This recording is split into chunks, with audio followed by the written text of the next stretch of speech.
49ers are benching quarterback Colin Kaepernick for Blaine Gabbert, according to ESPN's Adam Schefter in multiple reports. Kaepernick has passed for just 286 yards the last 2 games, and the Niners are 2-6. He's failed to score a touchdown for the 2nd straight game and 3rd in 5. Stephen A., what went wrong here? Well, what went wrong here is the 49ers as an organization is laughable and inept, and they're reaping exactly what they have sown. If you hadn't gotten rid of Jim Harbaugh, this would not be happening.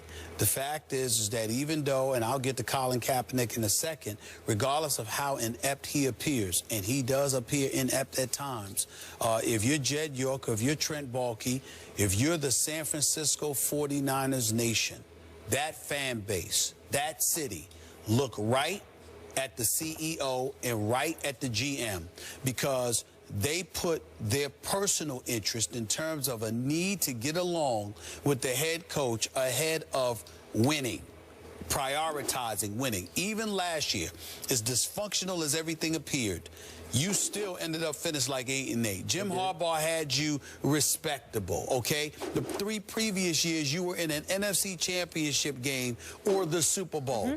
And to sit there and to get in this man's way and to impede his ability to coach this franchise, you are reaping precisely what you sowed. You brought this on yourself, and you are getting what you deserve. That's number 1. Number 2, let's get to Colin Kaepernick.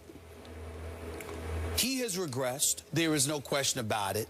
And it really, really doesn't make sense when you consider the fact that his quarterback coach is now the offensive coordinator. So it's not like there's been an absence of continuity that's been there. He just doesn't seem to be developing. And just sitting in a chair and playing a role of couch psychologist here, whatever you want to call it, I look at a Colin Kaepernick that does not seem interested in playing the game of football with the people he plays for, the organization he plays for, and the teammates he plays with. Now, that's got to be primarily his fault, because you got to be professional. Now, he goes out there, gets beat up. There's no question about it. You know, he's getting sacked, he's getting hit a lot. He doesn't have the requisite weapons to throw the football to the way that he once did, because Torrey Smith and Anquan Bolden, maybe they're cutting it, maybe they're not, I don't know, but they don't seem to vibe with him. And he certainly wasn't vibing with Vernon Davis, according to the reports, which is one of the reasons why Vernon Davis is probably even more happy to be going to Denver, even though he's not going to admit, he's going to say, I love Peyton Manning, Peyton Manning, Peyton Manning. But here's the deal. If you're Colin Kaepernick, I know he can still run with that football. I know he can still make plays with that football. I know that in the right situation, he can help a team win on a football field. Don't tell me he's on a level of Blaine Gabbert. Blaine Gabbert ain't better than Colin Kaepernick. It's just that the situation is so dire that they had to make a change. I look at Colin Kaepernick's body language. He appears incredibly indifferent and apathetic. He doesn't appear to want to be there playing for that organization in that system any longer. He's not the same Colin Kaepernick that was tugging away at the heels of Alex Smith, excited about playing the game of football. He seems to be an entirely different person, and I'm not going to blame it on a loss of ability. I'm going to blame it on a loss of interest. He needs to be moved. He doesn't just deserve to be benched. He needs to be traded. Philadelphia is what I think would be an ideal spot for him, me personally speaking, but he needs to be traded. He needs a new environment. He does not want to be there any longer, and it's written all over his face. Yep, I agree with that. So let's trace what just happened. You recall we went back and forth that year, back in 2012, Harbaugh going back and forth between Alex Smith and Kaepernick, and I said I would just close my eyes and plunge and go with Kaepernick. Yep. Supremely gifted young man. Loved the way he threw, big velocity, big arm. And obviously, I loved the way he could run with the football. And you remember that first playoff run, what he did to the Green Bay Packers at Candlestick Park? 181 yards rushing on 16 carries. Whew. What a show he put on. And they got all the way, as you remember, to the Super Bowl. And I thought there was pass interference on Crabtree in the end zone, but it's close. It's real close to winning that Super Bowl. And then the next year, he was sensational. 24 touchdowns to 11 interceptions. QBR fell just a little bit from 75 to 68, but they were really good. They won 14 games and lost 5. And as you say, one throw, he just didn't quite get enough air under that throw that made Richard Sherman. Then Richard Sherman went off after that game. Yep. Remember, that's the NFC Championship game. Then last year he regressed some more, and he started to go into a shell, and he started to look mad at the world. Every time I saw an interview, he seemed to have big chip on shoulder pads, and he just, I don't know what was going on. And then there were reports lately about that he's withdrawn from his teammates, and Adam Schefter reported that here in the last, I guess this last week, he actually started not wearing his headphones in the lunchroom. Like, I'm going to take my headphones off, so I'm going to actually try to communicate with some of my teammates. That's on him. That's all his fault. But here's my bottom line to this, and I do agree with your Philadelphia idea. He deserves a fresh start somewhere where he's appreciated. But here's my problem. We just opened this show talking about Cam Newton. What has Cam done that a lot of the other quarterbacks no longer do? He's embraced who he is, right? He runs with the football on occasion when it's called for. Now, you don't love the power runs, but not the power runs, but I love him running. I do too. I love him running, and it doesn't seem to bother him, and it seems to ignite his football team, and it makes it a little easier on him because it makes it so much harder on the defense to prep for that. Let me say this to you. Colin Kaepernick does not deserve to be mentioned in the same breath as Cam Newton, but not because of talent. Look at Cam Newton's attitude. Look at how he infuses the guys around him.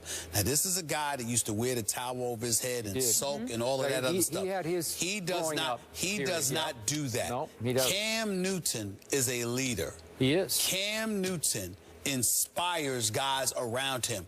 Guys love being his teammate. I don't see any of that. I don't know if they used to. If we go back 3-4 years ago. But I don't know. But yeah, but Colin Kaepernick, this ain't his first or second year. No. This dude has been around for 4 years. Colin Kaepernick doesn't seem, you don't hear anyone speaking up for him. No one. No one. I'm talking about as a person. Now, I don't know how fair that is. Because, I mean, I don't know him. Seems to be pretty nice to me. But if you're a guy that's to yourself, the reason why that's the antithesis of what a quarterback is supposed to be is because the quarterback needs everybody else to do their job.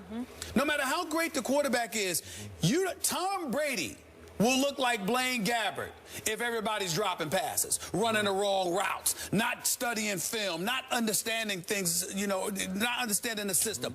You need other guys. And as a quarterback, you have to inspire guys to want to be there. The fact that Vernon Davis could get traded and literally get out of bed and talk about, man, all I could think about was Peyton Manning. The fact that the Gronkowskis and Edelmans and Amendolas of the world, everybody talking, even Bill Belichick is Tom Brady, Tom Brady, Tom Brady. The fact that you got teammates talking about how great Aaron Rodgers is as a talent and everything he brings to the table. Tony Romo, the way his teammates rave about him. You cannot be a quarterback that in any way alienates people. You just can't do it. Okay. At the NFL level, it's taboo. And that appears to be what Colin Kaepernick has done. I don't know. I'm just saying it appears to be that way because of what everybody says when they're talking about him. And that's the problem. Okay. Back to my Cam Newton point. He continues to run with the football very effectively, and I don't know why, but last year, even under Jim Harbaugh, in San Francisco, Kaepernick quit running the read option. He is lethal on the read option, and he's safe with it. He is so gifted athletically. He'll slide. He gashes defense because he has such long strider acceleration. To piggyback off your point, didn't we hear something along the lines of what Balky and York wanted him to be doing? I don't know. And how to some degree that was interfering with Harbaugh? Because what I'm saying is that Colin Kaepernick was playing one way for a period of 2 to 3 successful years, and it was flowing. And then all of a sudden last year we saw a change. And we didn't understand where it was coming from. And if you watch Harbaugh coach at Michigan, that's the guy that's coaching at San Francisco. So why would he sit up there and coach at San Francisco for 3 successful years, all right, coach at Michigan once he's gone from San Francisco the same way, but for a particular year in San Francisco, which happened to be his last, there's a deviation. Something's wrong with that picture. That doesn't make sense. Now, I don't know if it's York, Balky, or if they had nothing to do, but it doesn't seem to make any sense that you coach this way no matter where you are, at Stanford, at San Fran, playing with the 49ers, now at Michigan. But 1 year, things change, which was your last year in San Francisco, okay? And that's just Jim Harbaugh. No, there's got to be somebody else. And who else would have the power to influence change? Okay. It could be Colin Kaepernick, too. Remember what Robert Griffin went through? He said, I am a pocket passer. I do not run anymore. But Robert Griffin went through that because Haloti Ngata almost took his leg off his body. That has not happened to Kaepernick. That has not happened to Kaepernick. So why would he do that? I don't know. And I've never heard him say that. We've heard Robert Griffin III say that. We haven't heard that from Colin Kaepernick. Well, so where's it coming from? I don't know. But it was under Harbaugh that it started. And listen, he's a good pocket passer, but he is, seriously, he can be a great player with the whole package. But it means nothing, Skip, if you don't have guys that want to play with you. Yep.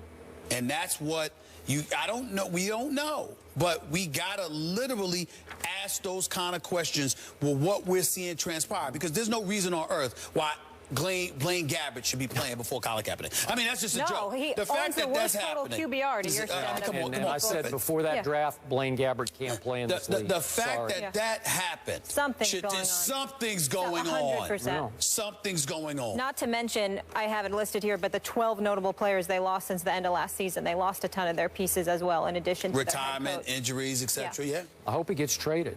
I hope he comes. Listen, I wouldn't mind seeing Colin Kaepernick in Philadelphia would be special. Yeah. I think so. All right. With his, DeMarco Murray, Ryan Matthews, a read option, plus a couple of receivers to pass the ball to. I mean, that's not bad. Colin Kaepernick in Philadelphia, that would be very interesting. All right, we'll leave it on that. Coming up, did you guys hear what Tiger Woods' former caddy had to say about his old boss? We'll tell you that and react on the other side.